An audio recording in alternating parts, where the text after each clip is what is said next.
ਅੱਛਾ ਹੁਣ ਆਉਂਦੇ ਆ ਤੁਹਾਡੇ ਚੈਨਲ ਵੱਲ, ਕੋਈ ਤੁਹਾਡੀ ਕੰਪਨੀ ਦੀ ਮਸ਼ਹੂਰੀ ਵੀ ਤਾਂ ਕਰਨੀ ਵਾਕ ਵਿਦ ਟੁਰਨਾ ਦੀ ਜੀ। ਵਾਕ ਵਿਦ ਟੁਰਨਾ ਦਾ ਕਦੋਂ ਖਿਆਲ ਆਇਆ ਤੇ ਕਦੋਂ ਦਾ ਸਟਾਰਟ ਕੀਤਾ? ਵੈਸੇ ਤਾਂ 8-10 ਸਾਲ ਹੋ ਗਏ ਮੈਂ ਇਸ ਜਰਨਲਿਜ਼ਮ ਦੀ ਫੀਲਡ 'ਚ ਹਾਂ। ਮਨਪ੍ਰੀਤ ਵੀ 6-7 ਸਾਲ ਤੋਂ ਆ ਤੇ ਕਾਫੀ ਚਿਰ ਹੁਣ ਚੈਨਲਾਂ ਨਾਲ ਕੰਮ ਕਰ ਲਿਆ ਸੀਗਾ। ਕਈ ਵਾਰ ਚੈਨਲਾਂ ਦੀਆਂ ਕੁਝ ਬੰਦਿਸ਼ਾਂ ਹੁੰਦੀਆਂ ਜਿਹੜੀਆਂ ਜੋ ਸਾਡੇ ਅੰਦਰ ਆ ਉਹ ਅਸੀਂ ਚੈਨਲਾਂ ਤੇ ਨਹੀਂ ਕਰ ਸਕਦੇ ਹੁੰਨੇ ਨਾ, ਸਾਰਾ ਕੁਝ ਪੂਰੀ ਤਰ੍ਹਾਂ ਖੁੱਲ ਕੇ ਨਹੀਂ ਕੀਤਾ ਜਾ ਸਕਦਾ। ਫਿਰ ਹੁਣ ਸਾਨੂੰ ਸੀ ਇੰਨਾ ਤਜਰਬਾ ਹੋ ਗਿਆ, ਆਪਣਾ ਸ਼ੁਰੂ ਕਰਦੇ ਆ ਤੇ ਉਹਦੇ 'ਚ ਫਿਰ ਅੱਜ ਕੱਲ ਦੌਰ ਥੋੜਾ ਜਿਹਾ ਵਲੌਗਿੰਗ ਵਾਲਾ ਚੱਲਦਾ। ਸਾਡੇ ਕੋਲ ਜਰਨਲਿਜ਼ਮ ਤਾਂ ਹੈ ਹੀ ਹੈ, ਪਰ ਅਸੀਂ ਉਹਨੂੰ ਨਾਲ ਫਿਊਜ਼ਨ ਦੇ ਰਹੇ ਹਾਂ ਵਲੌਗਿੰਗ ਦਾ। ਦੋਨੋਂ ਚੀਜ਼ਾਂ ਨੂੰ ਮਿਕਸ ਕਰਕੇ ਵਿੱਚੇ ਜਰਨਲਿਜ਼ਮ ਵਿੱਚੇ ਘੁੰਮਣ ਫਿਰਨ, ਉਹ ਫਿਰ ਅਸੀਂ ਆਪਣੇ ਦਰਸ਼ਕਾਂ ਨੂੰ ਪਰੋਸ ਰਹੇ ਹਾਂ ਵਾਕ ਵਿਦ ਟੁਰਨਾ ਚੈਨਲ ਤੇ। ਟਾਰਗੇਟ ਕੀ ਹੁੰਦਾ ਹੈ ਕਿ ਤੁਸੀਂ ਵਾਕ ਵਿਦ ਟੁਰਨਾ ਦਾ ਥੀਮ, ਉਹਦੇ ਪਿੱਛੇ ਸਟੋਰੀ ਕੀ ਹੈ ਕਿ ਇਹਦੇ ਅੰਦਰ ਕੀ ਕੀ ਤੁਸੀਂ ਸਮੋਇਆ ਹੈ ਕਿ ਇਸ ਨਾਮ ਸਾਡਾ ਕੁਝ ਫਿਕਸ ਉਹਦਾ ਫਿਕਸ ਨਹੀਂ ਹੈਗਾ, ਕੋਈ ਫਿਕਸ ਕ੍ਰਾਈਟੇਰੀਆ ਨਹੀਂ ਹੈਗਾ। ਚੰਗੀ ਕਹਾਣੀ ਸਾਨੂੰ ਲੱਗਦੀ ਕੋਈ ਚੰਗੀ ਜ਼ਿਆਦਾ ਪੰਜਾਬ ਨਾਲ ਜੁੜੀਆਂ ਹੀ ਹੁੰਦੀਆਂ, ਖਿੱਚਵੀਂ ਸਟੋਰੀ ਜਿਹੜੀ ਹੈ ਨਾ, ਕਿਉਂਕਿ ਪੰਜਾਬ ਨੂੰ ਮਤਲਬ ਜਿਹੜੇ ਸਾਨੂੰ ਵੇਖਣ ਵਾਲੇ ਆ ਨਾ ਉਹਨਾਂ ਨੂੰ ਪਤਾ ਵੀ ਇਹ ਜਿਹੜਾ ਜੋੜਾ ਇਹਨਾਂ ਦੇ ਅੰਦਰੋਂ ਅਸੀਂ ਪੰਜਾਬ ਕੱਢ ਨਹੀਂ ਸਕਦੇ, ਕਿਉਂਕਿ ਅਸੀਂ ਕਾਲੇ ਪਾਣੀ ਵੀ ਗਏ ਆ, ਉੱਥੇ ਵੀ ਅਸੀਂ ਪੰਜਾਬੀਆਂ ਨੂੰ ਲੱਭ ਕੇ ਇੰਟਰਵਿਊ ਕਰ ਰਹੇ ਹਾਂ।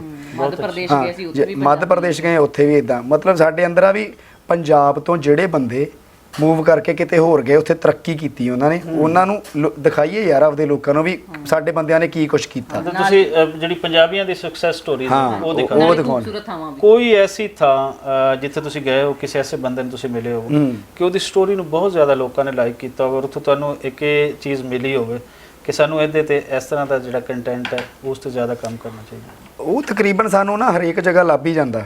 ਇੱਕ ਅਸੀਂ ਕਾਲੇ ਪਾਣੀ ਗਏ ਸੀਗੇ, ਜਿਹੜੇ ਫਰੀडम ਫਾਈਟਰ ਸੀਗੇ, ਉਹਨਾਂ ਦੇ ਪਰਿਵਾਰ ਦੇ ਵਿੱਚੋਂ ਸੀਗੇ, ਉਹ ਅਸੀਂ ਸਟੋਰੀ ਕੀਤੀ ਸੀ, ਉਹ ਲੋਕਾਂ ਨੇ ਬਹੁਤ ਪਸੰਦ ਕੀਤੀ। ਕਿਹੜੇ ਫਰੀडम ਫਾਈਟਰਸ? ਉਹ ਕਹਾਣੀ ਇਦਾਂ ਕਿ ਜਦੋਂ ਕਾਲੇ ਪਾਣੀ ਦੀ ਜੇਲ੍ਹ ਹੋਈ, ਇਹ ਸਾਂਝੇ ਪੰਜਾਬ ਵਾਲੇ ਬੰਦਿਆਂ ਨੂੰ ਸਾਰਿਆਂ ਨੂੰ ਪਤਾ ਵੀ ਅੰਗਰੇਜ਼ ਕਾਲੇ ਪਾਣੀ ਦੀ ਸਜ਼ਾ ਦਿੰਦੇ ਸੀ, ਅੰਡੇਮਾਨ ਨਿਕੋਬਾਰ ਟਾਪੂਆਂ ਦੇ ਛੱਡੇ ਆਉਂਦੇ ਸੀ ਆਪਣੇ ਬੰਦਿਆਂ ਨੂੰ। ਤੇ ਜਦੋਂ ਆਜ਼ਾਦ ਹੋ ਗਿਆ ਮੁਲਕ, ਜਦੋਂ ਕਾਲੇ ਪਾਣੀ ਦੀ ਸਜ਼ਾ ਪੂਰੀ ਕਰ ਲਈ ਲੋਕਾਂ ਨੇ, ਉਦੋਂ ਬਾਅਦ 'ਚ ਉਹ ਉੱਥੇ ਹੀ ਰੁਕ ਗਏ ਅੰਡੇਮਾਨ ਨਿਕੋਬਾਰ 'ਚ। ਉਹ ਵਾਪਸ ਮੇਨਲੈਂਡ ਤੇ ਨਹੀਂ ਆਏ, ਕਿਉਂਕਿ ਸਮੁੰਦਰ ਤੋਂ ਆਉਣ ਨੂੰ ਉਹਨਾਂ ਨੂੰ ਬਹੁਤ ਟਾਈਮ ਲੱਗਦਾ ਸੀ ਇੱਧਰ ਨੂੰ। ਉੱਥੇ ਹੀ ਵਸ ਕੇ ਉਹਨਾਂ ਨੇ ਉੱਥੇ ਹੀ ਵਿਆਹ ਕਰਾ ਲਏ ਤੇ ਉੱਥੇ ਇੱਕ ਤਰ੍ਹਾਂ ਪੰਜਾਬ ਵਸਾ ਲਿਆ ਉਹਨਾਂ ਨੇ। ਉਹ ਬੰਦਿਆਂ ਨੂੰ ਅਸੀਂ ਲੱਭ ਕੇ ਆਪਣੇ ਚੜ੍ਹਦੇ ਜਾਂ ਲਹਿੰਦੇ ਪੰਜਾਬ ਵਾਲਿਆਂ ਦੇ ਰੂਬਰੂ ਕੀਤਾ ਵੀ ਦੇਖੋ ਬੰਦੇ ਇੱਥੇ ਜੇਲ੍ਹ ਕੱਟਣ ਆਏ ਸੀ ਤੇ ਇੱਥੇ ਗਾਂ ਉਹਨਾਂ ਨੇ ਆਪਦੇ ਪਰਿਵਾਰ ਵਧਾ ਲਏ। ਤੇ ਉਹ ਕਹਾਣੀ ਬਹੁਤ ਸਾਡੀ ਐਪਰੀਸ਼ੀਏਟ ਹੋਈ ਵੀ ਇਦਾਂ ਦਾ ਇਹਨਾਂ ਨੇ ਪਰਿਵਾਰ ਲੱਭਿਆ। ਉਹ ਮੈਨੂੰ ਲੱਗਦਾ ਇੱਕੋ ਪਰਿਵਾਰ ਹੀ ਸੀਗਾ ਜਿਹੜਾ ਉੱਥੇ ਸਾਨੂੰ ਲੱਭਿਆ। ਤੇ ਇਦਾਂ ਦੀਆਂ ਕਹਾਣੀਆਂ ਹੁੰਦੀਆਂ।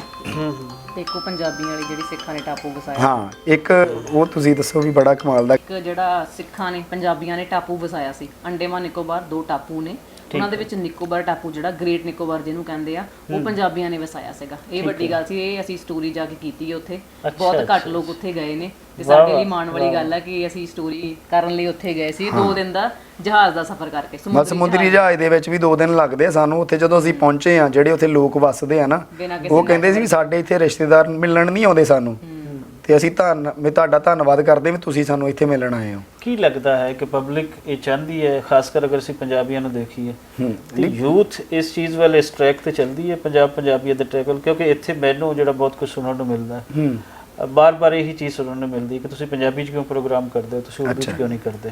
ਉਹਨਾਂ ਦੇ ਪਿੱਛੇ ਥੀਮ ਇਹ ਹੈ ਕਿ ਸ਼ਾਇਦ ਪੰਜਾਬੀ ਬਾਅਦ ਦੀ ਲੈਂਗੁਏਜ ਹੈ ਜਿਹੜੀ ਮੇਰੇ ਨਜ਼ਦੀਕ ਨਹੀਂ ਹੈ। ਮੇਰੇ ਨਜ਼ਦੀਕ ਮੇਰੀ ਫਸਟ ਲੈਂਗੁਏਜ ਪੰਜਾਬੀ ਹੈ, ਸੋ ਮੈਂ ਪੰਜਾਬੀ 'ਚ ਟਾਕ ਕਰਾਂਗਾ। ਬਾਕੀ ਹਿੰਦੀ, ਉਰਦੂ ਉਹ ਇਸ ਤੋਂ ਬਾਅਦ ਆਉਂਦੀਆਂ ਨੇ, ਇੰਗਲਿਸ਼ ਇਸ ਤੋਂ ਬਾਅਦ। ਮੇਰੀ ਫਸਟ ਪ੍ਰਾਇੋਰਟੀ ਮੇਰੀ ਨਹੀਂ, ਸਾਡੇ ਨਾਲ ਵੀ ਸੇਮ ਇਦਾਂ ਹੀ ਹੈ। ਕਿਵੇਂ ਹੈ ਲੋਕਾਂ ਦਾ, ਖਾਸ ਕਰ ਜਿਹੜੀ ਉਸ ਸਾਈਡ ਦਾ ਪੰਜਾਬੀ ਬੈਠੇ ਆ, ਉਹਨਾਂ ਦਾ ਕੀ ਮਾਈਂਡਸੈਟ ਹੈ? ਉਹ ਕੀ ਕਹਿੰਦੇ ਨੇ ਨਾ ਪ੍ਰੋਗਰਾਮ? ਜਿਹੜੇ ਸਾਨੂੰ ਵੇਖਦੇ ਆ, ਸਾਨੂੰ ਜਦੋਂ ਕਮੈਂਟ ਆਉਂਦੇ ਆ, ਕਿਉਂਕਿ ਕਮੈਂਟ ਤੋਂ ਹੀ ਪਤਾ ਲੱਗਦਾ ਵੀ ਲੋਕ ਕੀ ਕਹਿੰਦੇ ਆ ਨਾ। ਉਹ ਕਹਿੰਦੇ ਵੀ ਬੜੀ ਵਧੀਆ ਤੁਹਾਡੀ ਪੰਜਾਬੀ ਆ, ਦੋਨੋਂ ਜਣੇ ਬਹੁਤ ਵਧੀਆ ਬੋਲਦੇ ਹੋ। ਨਹੀਂ ਤਾਂ ਅੱਜ ਕੱਲ ਹਿੰਦੀ ਦਾ ਸਾਡੇ ਵਾਲੇ ਪਾਸੇ ਵੀ ਹੈਗਾ, ਤੁਹਾਡੇ ਉਰਦੂ ਹਾ ਵੀ ਆ, ਸਾਡੇ ਹਿੰਦੀ ਆ, ਤੇ ਤੁਹਾਡੇ ਅੰਗਰੇਜ਼ੀ ਵੀ ਹੋਊਗੀ ਕਿਤੇ ਨਾ ਕਿਤੇ, ਹੈ ਨਾ? ਡੈਫੀਨਿਟਲੀ ਉਹ ਤੇ ਕਲਾਸ ਦੀ, ਹਾਂ ਬਿਲਕੁਲ। ਪਰ ਸਾਨੂੰ ਮਾਣ ਹੁੰਦਾ ਵੀ ਅਸੀਂ ਪੰਜਾਬ ਦੇ ਆ, ਅਸੀਂ ਪੰਜਾਬੀ ਬੋਲਣੀ ਆ ਤੇ ਪੰਜਾਬੀ ਦੇ ਵਿੱਚ ਹੀ ਸਾਰਾ ਕੁਝ ਕਰਾਂਗੇ। ਈਵਨ ਕਿ ਕੁਝ ਕਮੈਂਟ ਆਉਂਦੇ ਵੀ ਆ ਵੀ ਹਿੰਦੀ 'ਚ ਕਰਿਆ ਕਰੋ, ਤੁਹਾਡੀ ਜਿਹੜੀ ਆਡੀਅנס ਆ ਬਰੋਡ ਹੋਏਗੀ। ਹਾਂ, ਇਹ ਲਾਲੀਪਾਪ ਬਹੁਤ ਦੱਸਿਆ ਜਾਂਦਾ ਕਿ ਤੁਹਾਨੂੰ ਲੋਕ ਜ਼ਿਆਦਾ ਵੇਖਣਗੇ। ਪਰ ਸਾਨੂੰ ਹੁੰਦਾ ਵੀ ਨਹੀਂ ਯਾਰ, ਜਿਹੜਾ ਪੰਜਾਬੀ 'ਚ ਅਸੀਂ ਕਰ ਰਹੇ ਹਾਂ ਨਾ, ਕਿਉਂਕਿ ਹਿੰਦੀ ਮੈਨੂੰ ਲੱਗਦਾ ਵੀ ਅਸੀਂ ਆਪਦੇ ਅੰਦਰੋਂ ਨਿਕਲਣੀ ਨਹੀਂ, ਸਾਡੇ ਬੋਲ ਨਹੀਂ ਸਕਾਂਗੇ। ਤੇ ਵੈਸੇ ਵੀ ਪੰਜਾਬੀ ਸਾਡਾ ਬੜਾ ਵਧੀਆ ਚੱਲ ਰਿਹਾ, ਪੰਜਾਬੀ ਅਸੀਂ ਬਿਲਕੁਲ। ਸਾਨੂੰ ਆਸ ਵੀ ਤੁਹਾਡੇ ਤੋਂ ਇਹੀ ਹੈ, ਜਿਹੜੀ ਸਾਡੀ ਯੰਗ ਪੀੜ੍ਹੀ ਹੈ, ਕਿ ਪੰਜਾਬੀ ਤੁਹਾਡੇ ਹੱਥਾਂ ਦੇ ਵਿੱਚ ਹੈ। ਅਸੀਂ ਤੇ ਨਹੀਂ, ਬਾਕੀ ਮੈਂ ਵਿੱਚ ਟੋਕਦਾ ਤੁਹਾਨੂੰ ਵੀ, ਸਾਡੇ ਨਾ ਪੰਜਾਬੀ ਵੱਲ ਨੂੰ ਮੋੜਾ ਪੈ ਰਿਹਾ। ਲੋਕ ਹਿੰਦੀ ਤੋਂ ਹੁਣ ਉਹ ਮਤਲਬ ਪਹਿਲਾਂ ਥੋੜਾ ਜਿਹਾ ਸੀਗਾ ਇਹ, ਜਦੋਂ ਤੁਸੀਂ ਕਹਿੰਦੇ ਹੁਣ ਮੈਨੂੰ ਤੁਹਾਡੇ ਇੱਧਰ ਦੇ ਹਾਲਾਤ ਦਾ ਨਹੀਂ ਪਤਾ, ਪਰ ਸਾਡੇ ਹੁਣ ਹਿੰਦੀ ਜਾ ਰਹੀ ਹੈ ਵਾਪਸ, ਪੰਜਾਬੀ ਵੱਲ ਨੂੰ ਯੂਥ ਸਾਡਾ ਆ ਰਿਹਾ, ਇੱਦਾਂ ਹੀ ਵੇਖ ਰਹੇ ਨਾ ਆਪਾਂ ਜ਼ਿਆਦਾ। ਅਗਰ ਅਸੀਂ ਦੇਖੀਏ ਤਾਂ ਦੋਨੋਂ ਪੰਜਾਬਾਂ ਵੱਲੇ ਇਹ ਚੀਜ਼ ਸੇਮ ਹੈ। ਤੁਹਾਡੇ ਉੱਥੇ ਇਹ ਹੈ ਕਿ ਪੰਜਾਬੀ ਨਿਸਾਬ ਦੇ ਵਿੱਚ ਸ਼ਾਮਿਲ ਹੈ, ਪੜ੍ਹਾਈ ਜਾਂਦੀ ਹੈ। ਸਾਡੇ ਇੱਥੇ ਕਿਸੇ ਵੀ ਕੰਪਲਸਰੀ ਸਬਜੈਕਟ ਦੇ ਤੌਰ ਤੇ ਇਹ ਬੋਲੀ ਨਹੀਂ ਪੜ੍ਹਾਈ ਗਈ ਜੀ ਪਿਛਲੇ 76 ਸਾਲਾਂ ਦੇ ਵਿੱਚ। ਤੁਹਾਡੇ ਕੋਲ ਇੱਕ ਇਹ ਹੁੰਦਾ ਹੈ ਕਿ ਆਪਸ਼ਨਲ ਸਬਜੈਕਟ ਹੁੰਦਾ ਹੈ, ਤੁਸੀਂ ਪੰਜਾਬੀ ਪੜ੍ਹਨੀ ਹੈ ਤਾਂ ਤੁਸੀਂ ਰੱਖ ਲਓ, ਲੇਕਿਨ ਕੰਪਲਸਰੀ ਨਹੀਂ ਪੜ੍ਹਾਈ ਜਾਂਦੀ। ਬਾਕੀ ਸਟੇਟਸ ਦੇ ਵਿੱਚ ਉਹਨਾਂ ਦੇ ਲੈਂਗੁਏਜਸ ਜਿਹੜੀਆਂ ਵਾ ਉਹ ਕੰਪਲਸਰੀ ਤੌਰ ਤੇ ਪੜ੍ਹਾਈਆਂ ਜਾਂਦੀਆਂ। ਸੋ ਸਾਡੀ ਇੱਥੇ ਇੱਕ ਮੂਵਮੈਂਟ ਵੀ ਕਾਫੀ ਲੰਬੀ ਮੂਵਮੈਂਟ ਹੈ, ਜਿਹਦੇ ਵਿੱਚ ਪੰਜਾਬੀ ਪ੍ਰਚਾਰ ਵੀ ਪਿਛਲੇ 10 ਸਾਲ ਤੋਂ ਇਸ ਲਈ ਹੀ ਰੈਲੀ ਸੈਮੀਨਾਰ ਸਾਰਾ ਕੁਝ ਅਸੀਂ ਕਰਦੇ ਹੁੰਦੇ ਹਾਂ ਕਿ ਇਸ ਬੋਲੀ ਨੂੰ ਪੜ੍ਹਾਇਆ ਜਾਵੇ, ਇਸ ਨੂੰ ਵੀ ਉਹੀ ਰਿਸਪੈਕਟ ਦਿੱਤੀ ਜਾਵੇ ਬਿਲਕੁਲ ਜਿਹੜੀ ਦੂਸਰੀਆਂ ਬੋਲੀਆਂ ਤੁਸੀਂ ਬਾਹਰੋਂ ਲਿਆ ਕੇ ਇੱਥੇ ਦਿੱਤੀ ਹੋਈ ਹੈ। ਸੋ ਚੇਂਜ ਇੱਥੇ ਹੁਣ ਆ ਰਹੀ ਹੈ, ਸੋਸ਼ਲ ਮੀਡੀਆ ਰਾਹੀਂ ਲੋਕਾਂ ਨੂੰ ਪਤਾ ਚੱਲ ਰਹੀ ਹੈ। ਚੰਗੀ ਗੱਲ ਹੈ ਜੀ। ਪਹਿਲੇ ਹੁੰਦਾ ਸੀ ਕਿ ਕਿਉਂਕਿ ਵਨ ਸਾਈਡਡ ਵਿਊ ਹੁੰਦਾ ਸੀ, ਇੱਥੇ ਜਿਹੜਾ ਸਟੇਟ ਦਾ ਨੈਰੇਟਿਵ ਹੈ ਉਹੀ ਚੱਲਦਾ ਸੀ, ਔਰ ਉਹ ਸੀ ਕਿ ਇੱਕ ਬੋਲੀ ਤੇ ਇੱਕ ਜ਼ਬਾਨ ਤੇ ਇੱਕ ਸਾਰਾ ਕੁਝ ਤੇ ਉਹੀ ਚਲਾਉਂਦੇ ਸਨ ਜੀ। ਉਹਦੇ ਰਾਹੀਂ ਫਿਰ ਜਿਹੜੀ ਇੱਥੋਂ ਦੀਆਂ ਜ਼ਬਾਨਾਂ ਖਾਸ ਕਰ ਪੰਜਾਬੀ, ਉਹਦੇ ਨਾਲ ਬਹੁਤ ਮਾੜਾ ਹੋਇਆ। ਲੇਕਿਨ ਜਦੋਂ ਦਾ ਸੋਸ਼ਲ ਮੀਡੀਆ ਆਇਆ ਹੈ ਫਿਰ ਉਹਦੇ ਵਿੱਚ ਇੱਕ ਕੁਐਸਚਨ ਪੈਦਾ ਹੋਇਆ ਕਿ ਪੰਜਾਬੀ ਕਿਉਂ ਨਹੀਂ। ਬਿਲਕੁਲ। ਸੋ ਇੱਥੇ ਵੀ ਇੱਕ ਵੱਡਾ ਚੇਂਜ ਆ ਰਹੀ ਹੈ। ਕੀ ਲੱਗਦਾ ਹੈ ਜਿਹੜੀ ਇਹ ਬਿਲੋਗਿੰਗ ਹੈ ਇਹਦੇ ਵਿੱਚ ਤੁਹਾਨੂੰ ਆਪਣੀ ਬੋਲੀ ਪੰਜਾਬੀ ਜਿਹੜੀ ਹੈ ਉਹਨੂੰ ਤੁਸੀਂ ਅੱਗੇ ਹੋਰ ਵਧਾ ਪਾਓਗੇ?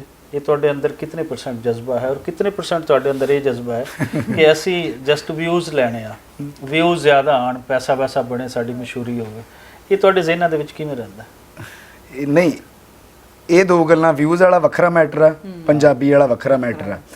ਜਿੱਥੋਂ ਤੱਕ ਗੱਲ ਆ ਵੀ ਪੰਜਾਬੀ ਤੋਂ ਅਸੀਂ ਹੋਰ ਪਾਸੇ ਜਾਵਾਂਗੇ, ਮੈਨੂੰ ਨਹੀਂ ਲੱਗਦਾ, ਕਿਉਂਕਿ ਪੰਜਾਬੀ 'ਚ ਸਾਨੂੰ ਲੋਕ ਬਹੁਤ ਪਸੰਦ ਕਰ ਰਹੇ ਆ, ਪੰਜਾਬੀ 'ਚ ਸਾਨੂੰ ਰੋਜ਼ ਸਬਸਕ੍ਰਾਈਬਰ ਵਧ ਰਹੇ ਆ, ਸਾਡੇ ਵਿਊਜ਼ ਵਧ ਰਹੇ ਆ। ਤੋ ਨਹੀਂ, ਬਾਕੀ ਪੰਜਾਬੀ ਤੋਂ ਵੀ ਸਾਨੂੰ ਠੀਕ ਆ, ਵਧੀਆ ਕਮਾਈ ਹੋ ਰਹੀ ਹੈ, ਸਾਡਾ ਵਧੀਆ ਚੱਲੀ ਜਾ ਰਿਹਾ, ਤੋਰੀ ਫੁਲਕਾ। ਇਹ ਕਮਾਈ ਹੋਰ ਵਧੇਗੀ ਜੀ।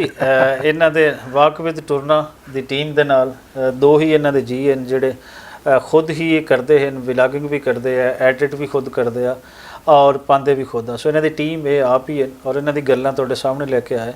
ਇਸ ਤੋਂ ਪਹਿਲੇ ਇਹਨਾਂ ਨੂੰ ਪਾਕਿਸਤਾਨ ਦੀ ਫੇਰੀ ਇਹਨਾਂ ਦੀ ਕਿੰਜ ਦੀ ਲੱਗੀ, ਲਹਿੰਦੇ ਪੰਜਾਬ ਦੇ ਅੰਦਰ ਕੀ ਕੀ ਇਹਨਾਂ ਨੂੰ ਵੇਖਣਾ ਹੈ, ਕੀ ਕੀ ਵੇਖਿਆ। ਸੋ ਇਹ ਸਾਰੀਆਂ ਗੱਲਾਂ ਪਹਿਲੇ ਵੀ ਤੁਹਾਨੂੰ ਦਿਖਾਉਂਦੇ ਰਹਿੰਦੇ ਆ। ਇੱਕ ਹੋਰ ਕੋਸ਼ਿਸ਼ ਕਿਵੇਂ ਦੀ ਤੁਹਾਨੂੰ ਲੱਗੀ ਹੈ ਦੱਸਿਓ ਜ਼ਰੂਰ ਸਾਨੂੰ। ਰੱਬ ਰੱਖ।